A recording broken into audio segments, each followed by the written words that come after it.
talking about all the different things that are necessary for us as we get ready to learn how to play the guitar. The first factor up is readiness. How do you know that we're ready to learn? I think that if you have an interest in learning how to play the guitar, that's a good indicator. We need to make sure that we ourselves, or whoever the player is, it's ourselves that we're trying to learn how to play, or if it's for a child who's learning how to play, that they sincerely have an interest in learning how to play the guitar. Some people are interested because of the attractiveness of the sound of the instrument. Or maybe they've heard a person play. They had the experience of watching a friend or a relative or somebody play the instrument. Or they've seen it in the media somewhere. But somehow the inspiration comes. And I think it's important to understand that instruments match up with temperaments. So not everybody is right for any particular instrument. At least that's my experience. If you have the person who's interested in playing, when they learn how to play a particular instrument, you find that they warm up to it and it really resonates with them, and then they'll continue on and really like to play that instrument. But sometimes we'll try an instrument and we find out that it's just not quite the right fit and have to move on to a different instrument. And that's fine too. It's helpful for a person to explore, because sometimes that's the only way that we learn how to play. One other thing about the guitar is that it's many different instruments. We really have the guitar as a solo instrument, the nylon string for classical guitar, the steel string guitar, which is so wonderful with its bright sound and strumming, but two different instruments. And both of them can be used to accompany singing, so singing and playing, but then not everybody's going to be a singer-player. Some people are just players. And then, of course, we have the electric guitar and its vast array of personalities and types of music. So the thing about guitar is that there's many different ways in which different types of people can express themselves on it, and that's why there are lots of different people who love to play the guitar. So if you think you're ready, or your child is ready to learn how to play, then we'll move to this next step of taking a look at some of the guitars, so you can figure out what might be the best instrument for you to start with. First up, we're going to look at a guitar. What type of guitar do we need? And what size of guitar do we need? Depending upon how big we are, our child, we may need a different instrument. In the Smith method, we recommend starting with a nylon string guitar for several different reasons. But in looking at all the guitars that we can play, we'll look at them today, so it'll help you make a decision. We're going to start with the smallest guitar, but before we do that, I'd like to introduce you to my little partner here. This is Jelly Roll. Jelly Roll is actually a doll that my wife Elaine made for me way back when I was beginning in my teaching practices and teaching lots of children. So Jelly Roll is going to be my cyberspace buddy. He's going to enter into cyberspace and then help us with teaching where to put our fingers and various other things in terms of how to learn how to play the guitar. So today he has his first assignment, just sitting here and kind of helping us as we look at various guitar sizes. The first guitar size is the quarter size. This is the smallest guitar. It's a little nylon string guitar. Actually a guitarlele. It's available through the Yamaha Corporation. This is a wonderful instrument for 5-year-olds, 6-year-olds, even maybe a 4-year-old, depending upon how small the child is. And we'll get into some of those factors a little bit later. So the smallest guitar. Look at it with Jelly Roll here. So you can see it still is too big for him. Now, when we compare it to a full-sized steel string guitar, we see how small it is. You've got nylon strings for the 3 treble strings and wound-on nylon strings for the 3 bass strings. For the steel string guitar, we have the 3 steel strings for the trebles and the wound over steel strings for the bass strings. This is much longer, and the body is much bigger with, of course, the different shape here. And of course, they'll have different sounds. The main thing we're looking for here is the type of instrument that will fit the child so they can learn how to play, and one that'll be easiest to play. And that's one of the reasons that I prefer the nylon strings to start off, is that they're the easiest to learn how to play from. Now we compare this quarter-sized guitar to a full-sized nylon string guitar, and you can see how the body is just so much bigger on the full-sized guitar. But it has a similarity of the 3 nylon strings here and the 3 wound nylon strings in the bass, so all of that is the same. So it's just the size and the contour of the guitar that's different, and of course the sound. So again, 1 quarter-size guitar, or a little ukulele, is a good way to start for the youngest children, ages 5 and 6. The next guitar we're going to look at would be a half-size guitar. And of course these sizes, quarter, half, 3/4, full-sized, they vary somewhat. They're just kind of generic terms. But this is a CGS 102A Yamaha guitar. And so it's roughly around a half-size guitar. If we look at it for Jelly Roll, you can see it's way too big for him. It's starting to cover his face here now. And the length is a little bit longer than the ukulele. It has the 3 nylon strings for the treble and the wound nylon strings for the bass. Compared to the full-size steel string, you can see how it's about roughly half, maybe a little bit more than half-sized. And the same for the full-size nylon string guitar. It's not as long, and the body is definitely shorter than the full-size guitar. Depending upon how tall the child is, this guitar is probably very good for a 6-year-old if they're a little taller, or a 7, 8, or 9-year-old. Depends. Even older if the children are a little shorter. So it's a wonderful instrument, good instrument to learn how to play. Nylon strings are easy to begin with. So this is the 1/2-sized nylon string guitar. Now we're looking at a full-sized nylon string guitar, or classical guitar. It has the 3 nylon strings for the trebles and the 3 wound-on nylon strings for the bass. Now when we're looking at sizing our guitars, we want to be able to make sure that they're going to fit our body. And we're looking at our arm as it goes over the guitar for the right arm, which is going to hold it, and also the length for our fingers and where we're going to place them as we're going out. The key thing to choosing the guitar size is from our waist all the way up to our underarm. If there's a lot of length there, then we need a larger guitar size. But if we're shorter in this area, then we need a smaller guitar size. As you can see, this full-size guitar completely covers up Jelly Roll. He couldn't even get his arm to go up above it, much less be comfortable holding it over here to be able to play. So we're going to place our arm over the instrument and get the fingers to touch the strings so that in a comfortable way. If the guitar is up too high, then that's not good physically. And so then we need a smaller instrument to be able to do it.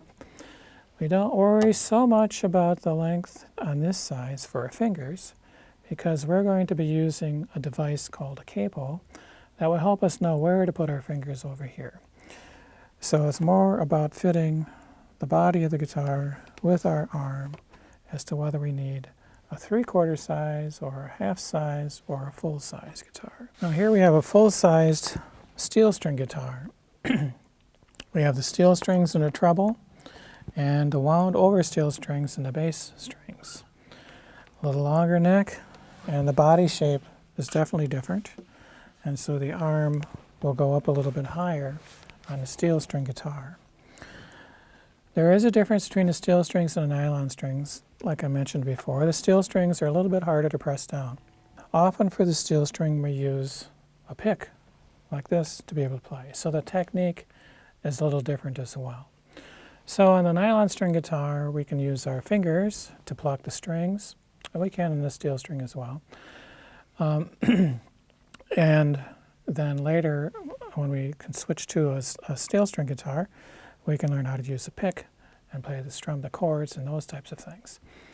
So generally, in the Smith method, we start with a nylon string guitar, and we go through the rote book and the first reading book or two, and then the students are ready to learn how to play all the chords and take a steel string guitar like this, or keep on with the nylon string guitar, or an electric guitar, which I'll show you next. Now here we have a little 3/4 size Fender Squier.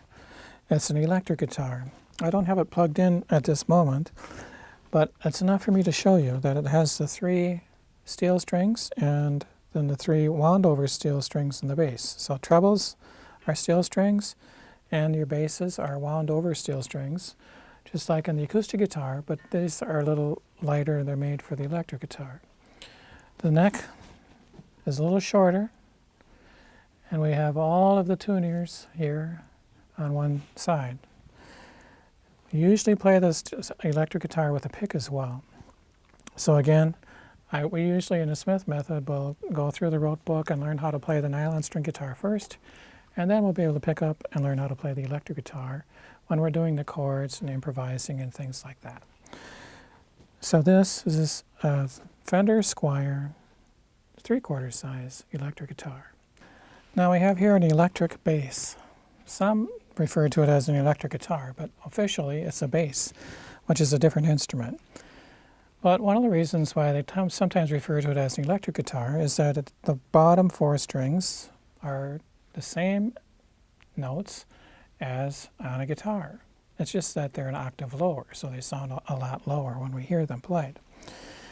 We usually use a pick to learn how to play, but we can also use our fingers. The frets are a little bit bigger apart, so our fingers have to be growing out a little bit more to be able to play them. But I think it's important to show that we can play the electric bass just as well as the guitar with the same foundation coming from the Smith method. So when we start forming our students into little groups where they can play music together, it's helpful sometimes to have somebody playing the bass down there in the low notes so we can get a good groove happening. And so students can learn how to play the nylon string guitar, the steel string guitar, the electric guitar, or the electric bass, all coming from the Smith method. One of the devices that we need for the guitar when we're first learning how to play is called a capo. A capo just helps us to fit our left-hand fingers so they can play comfortably on the guitar. The smallest half-size guitar, the neck is already quite short on it, but we still don't know about the child's finger size. So I'll demonstrate later how we figure this out. But if the child's fingers can play down here comfortably, then we play without a capo, all 4 fingers of them. But if they don't reach that far as this span, instead they're down like this, then we have to move up the neck to where they will be comfortable. And so we can say once we find that spot, let's say that it's right here, where they can put all 4 fingers down comfortably, 1 finger on each fret. Then we take our capo, which is a device like this, and we place it behind the fret, and then we connect it to the guitar, like that. It snaps into place, and now the neck of the guitar goes from here to here, and these notes can't be played. So the whole guitar is up higher. Now the beauty of this is that when the child grows and 6 months later their span is just a little bit more, we can move down a fret and move the capo down a fret until we don't need it any longer. So in this way, the one guitar can last quite a long time depending upon how long the child takes for his span and his fingers to grow. So this is an example of a capo for a small guitar. We have a capo for the half-size guitar. Even though the neck is longer and we're finding where the fingers go for the child, we have this type of a capo where it just connects to the guitar in the same manner, and you just put it over the strings, and then we clamp it in the back this way instead of over the top. And it holds it into place, and now the child will be ready to play up here. So this is an example of another type of capo that's used on a nylon string guitar. Capos can be used on full-size guitars as well. Here our neck is even longer, and the distance between each one of the frets is longer.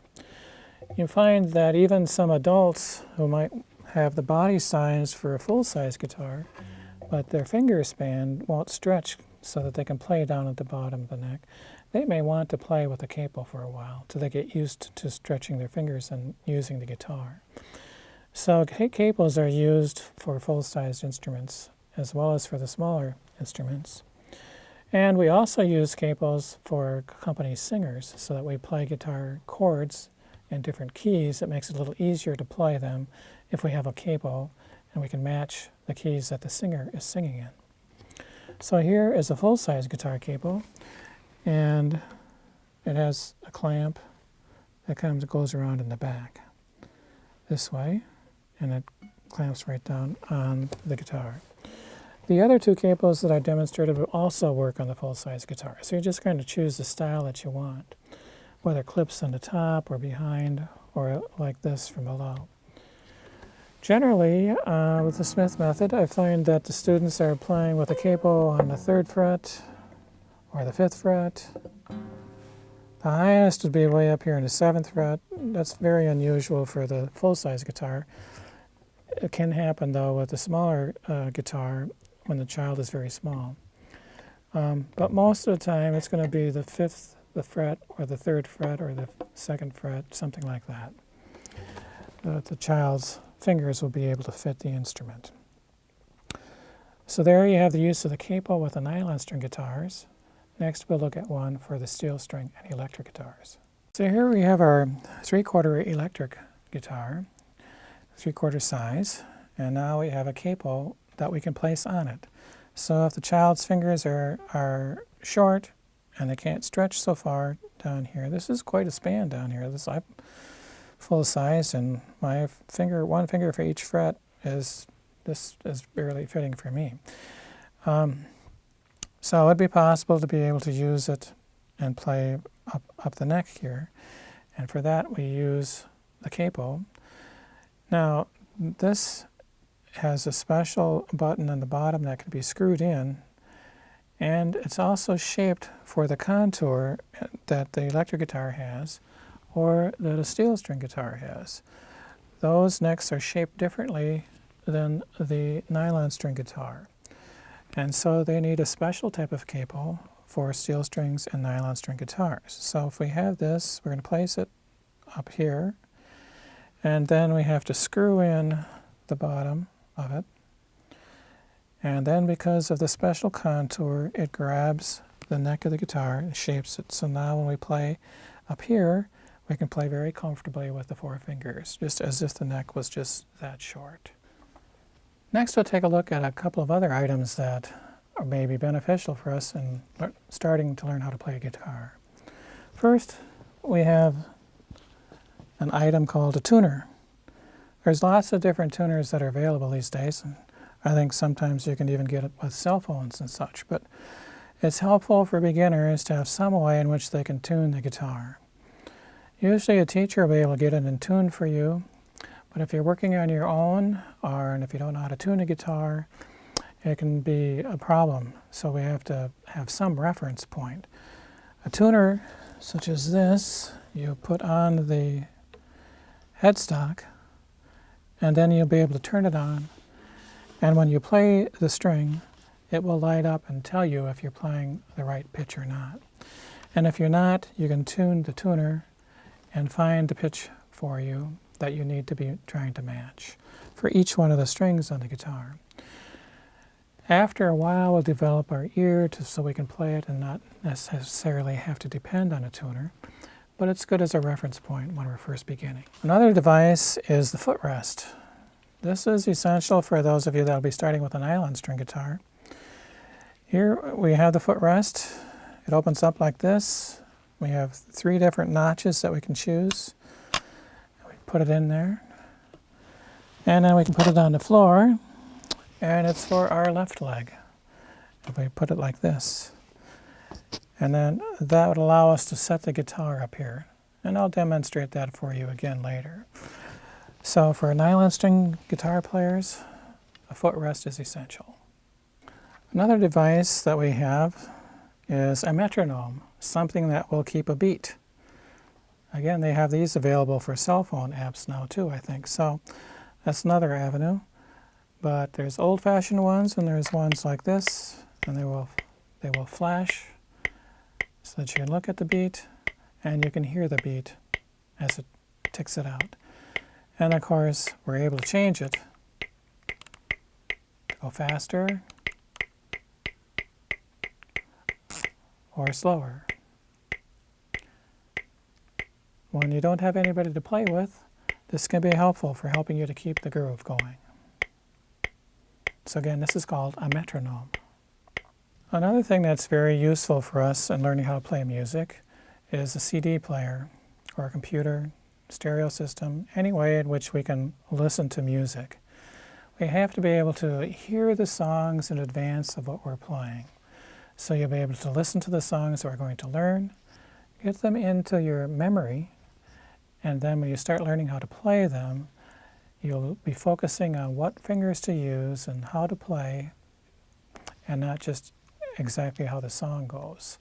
So listen in advance the music that we're going to learn how to play, and that will help you immensely with your learning. If we're going to be making any progress at all, we need to be able to have a practice time that we can set aside to play, a little bit each day. When we're first learning how to play, it'll be just learning how to play whatever it is that we're working on. Maybe it'll take 5 minutes. If you do that 5 minutes once a day, consistently, you'll make progress. If you can do it a little bit more often than that, that's wonderful. As we learn how to do more, then the time will take a little bit longer. So it'll be 5 minutes comes to 10 minutes. We know how to do 10 minutes worth of music. Just do it every day if possible. When we don't do it every day, then we start missing, and that leads to forgetting and not having the consistency that we learn to, that will get in our way of learning. So consistency is the best approach to practice.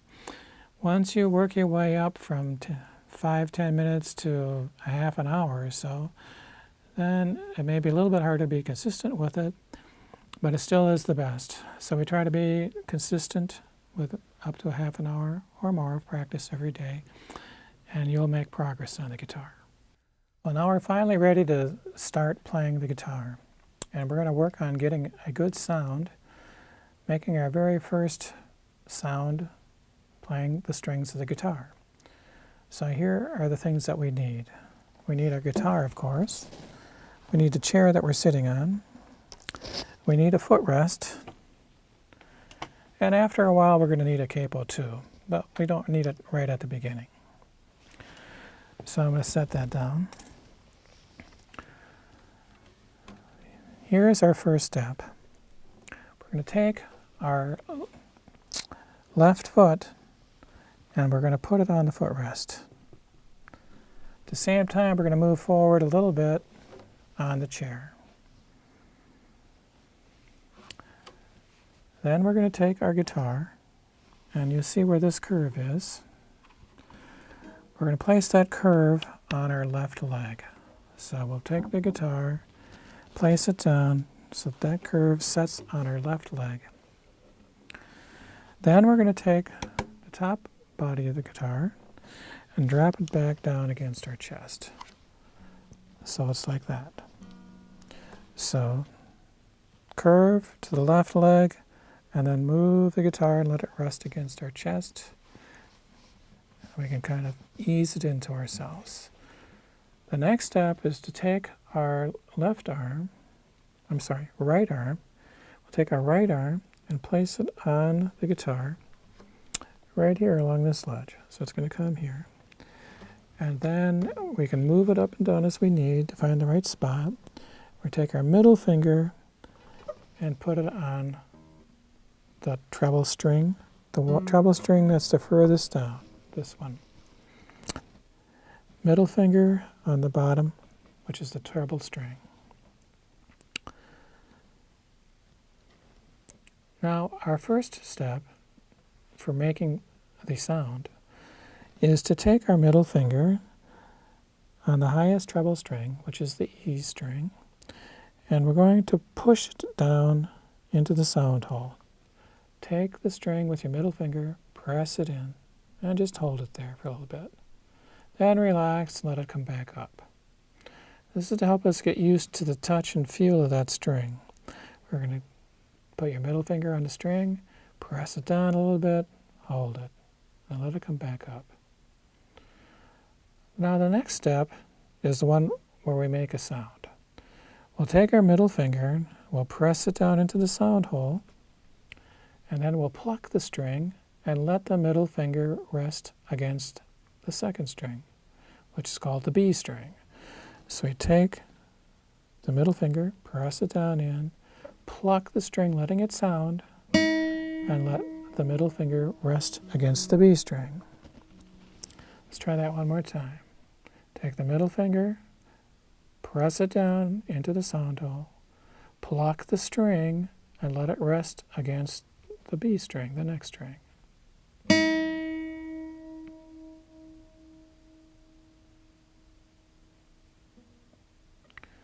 Once we've done that with the middle finger, we want to try it with our index finger. So now we'll take our index finger, press it down into the sound hole, press the E string down into the sound hole, pluck the E string and let it rest against the next string, the B string.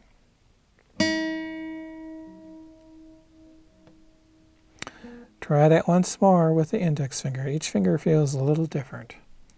Here it is. Index finger on the string, press it down into the sound hole, pluck the string and let it rest against the B string.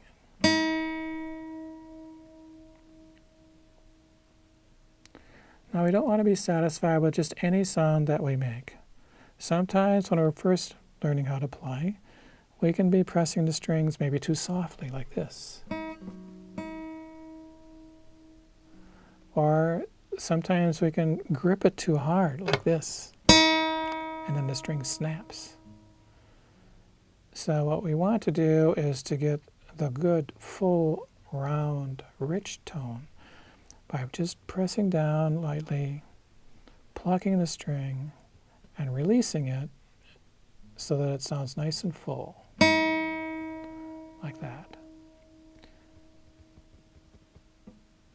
Now, when we can do the note successfully with our index finger and our middle finger, then we want to rotate between the two, like we're walking our fingers on the strings. So first with the index finger, then with the middle finger.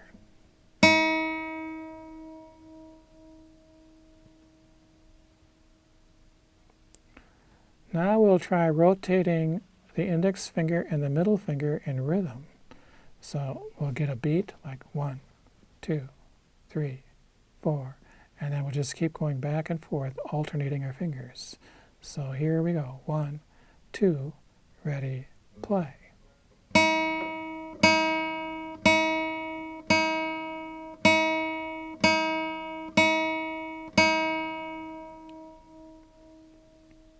Now, the next step, after we can do that and keep the beat, is to take this exercise. This is exercise number 1, and we'll play it on each string. First, we'll play it on the first string. 1, 2, ready, play.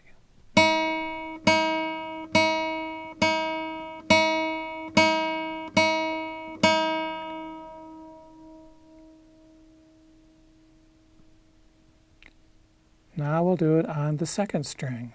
1, 2, ready, play.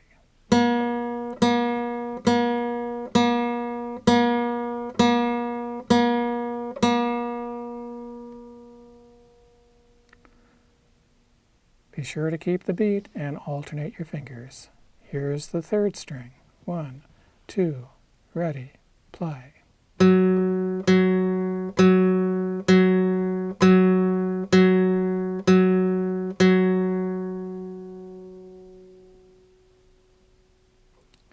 And here is the fourth string. 1, 2, ready, play.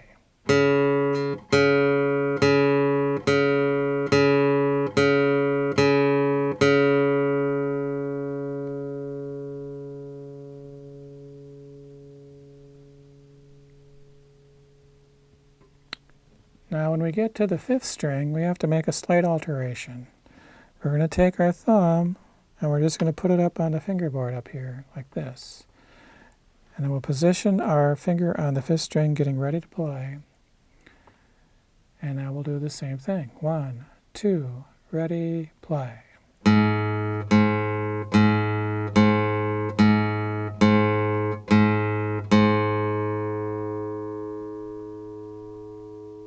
And now to get ready to play the sixth string, we're going to take our index finger and we're going to place it on the third treble string, the G string.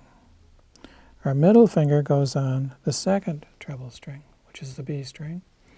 And our ring finger goes on the first string, the E string. Index, middle, ring finger. And we just place them on the string and hold them there. Then we're going to take our thumb and place it on the sixth string, the lowest string. Highest up in the air, but it's the lowest in sound. So we place our thumb on the sixth string like this. The next step is to take your thumb and press it into the sound hole like this. Then pluck the string and let the thumb rest against the fifth string, like this.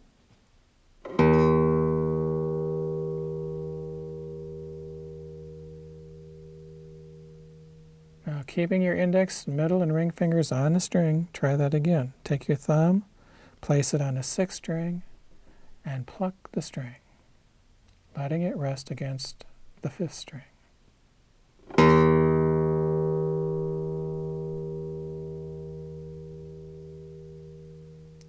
Now, we'll keep a beat with the sixth string as well, and we'll keep just repeating the thumb stroke instead of having to alternate with another finger. So we'll go 1, 2, ready, play.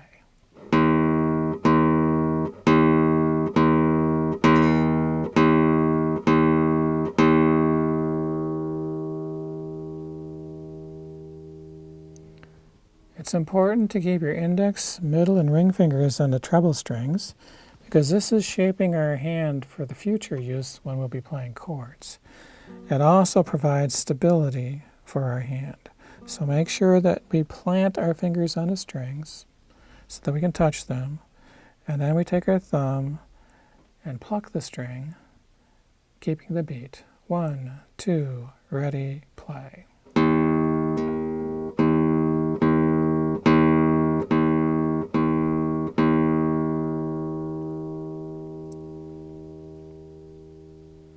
Now for exercise number 1, we're going to take this and we see if we can keep a beat all the way through the whole exercise and play all of the strings back to back, switching from one string to the next while we go.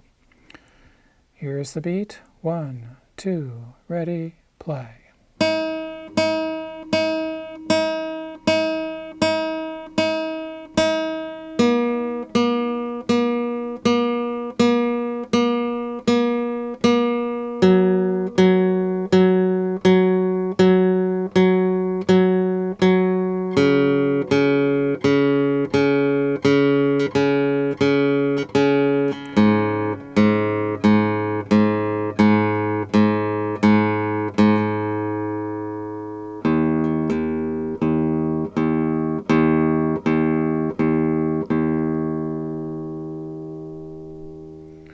It's important to realize that during this time, we always have kept our hands stable so that our index finger and our middle finger, when they plucked the string, rested on another string and stayed there.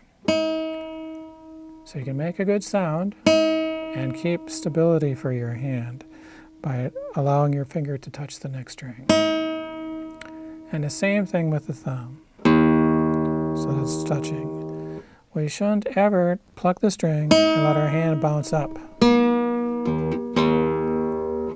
All of that extra motion doesn't help us in the future.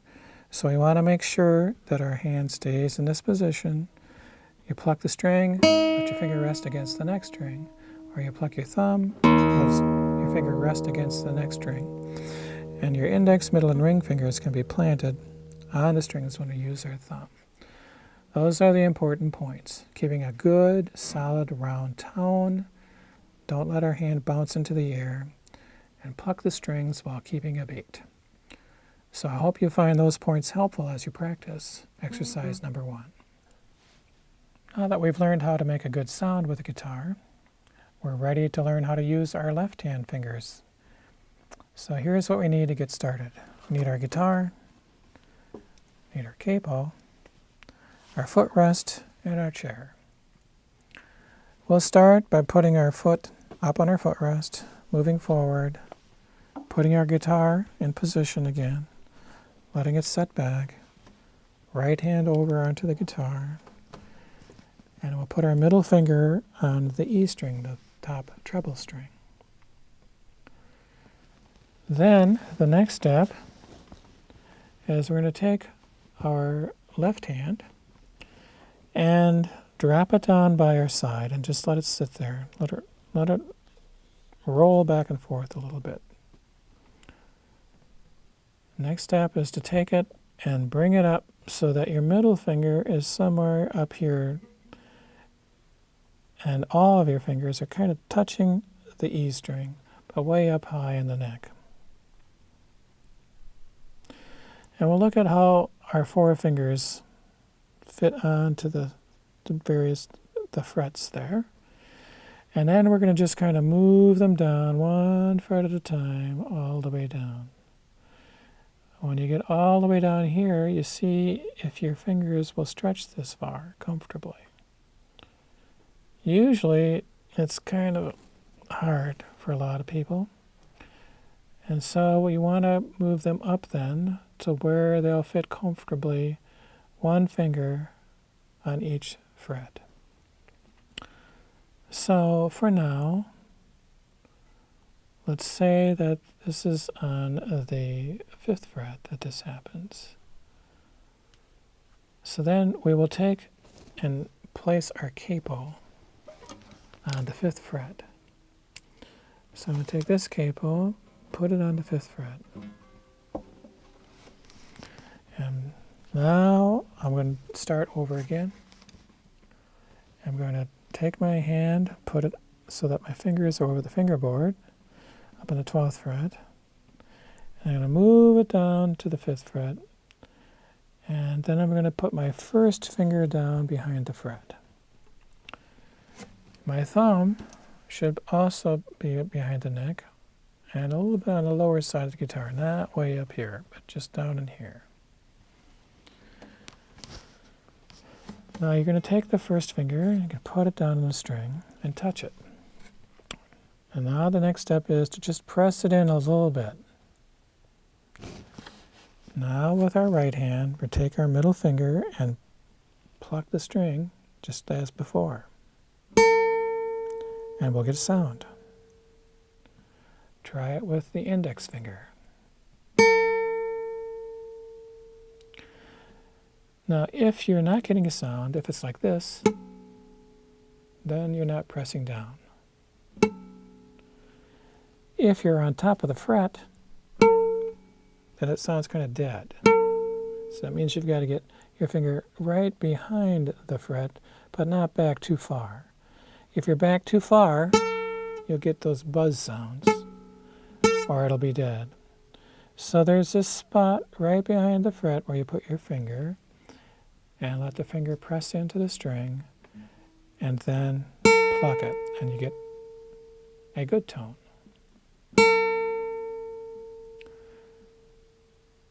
Now, we'll do the same thing with the second finger, but keep your first finger touching where it was before. And put your second finger down on the 2nd fret, press it down, see if you can get a good sound. Yes.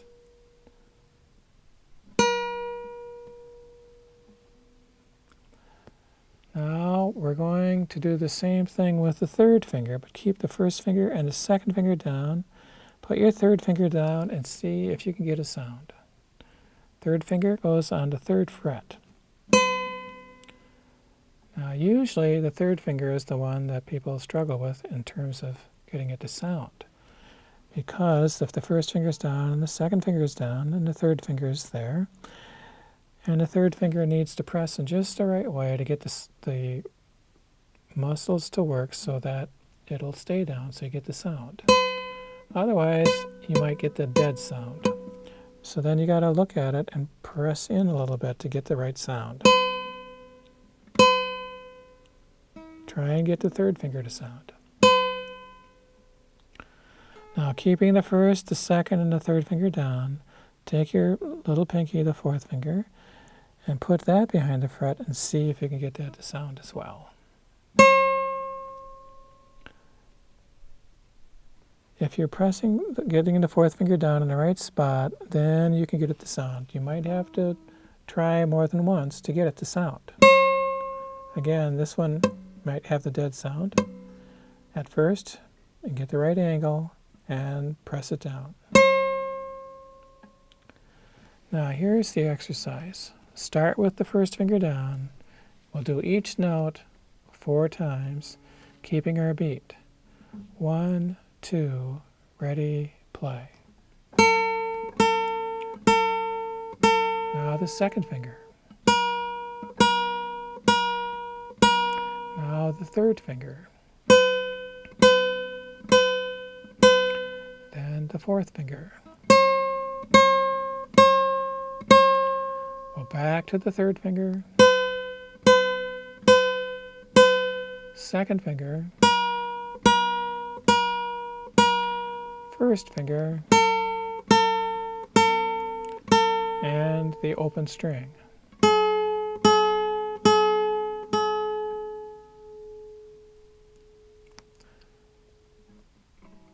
All right, that's exercise number 2, but this time we're going to keep the beat all the way through. So start with our first finger down, and here we go. 1, 2, ready, play.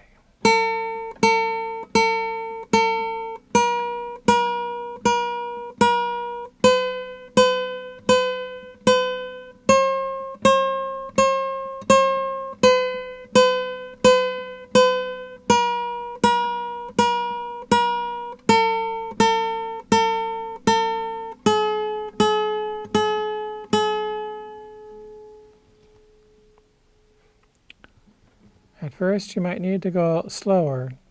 Take your time, get every note to sound. Once we can do it on the first string, then we move to be able to do it on all 6 strings. So here we go, exercise number 2, using all 6 strings and plucking the strings just like we did in exercise number 1.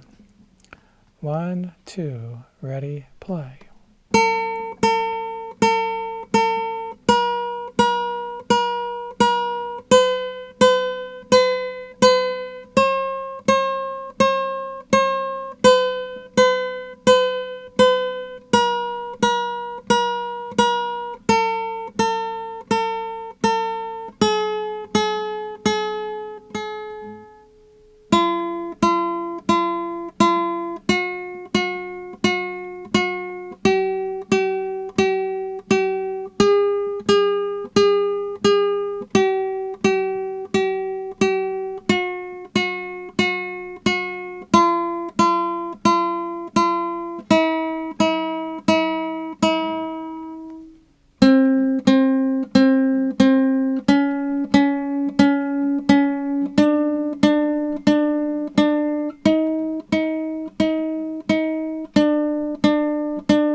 sixth string, make sure you plant your fingers and get your thumb ready, and then play with the thumb.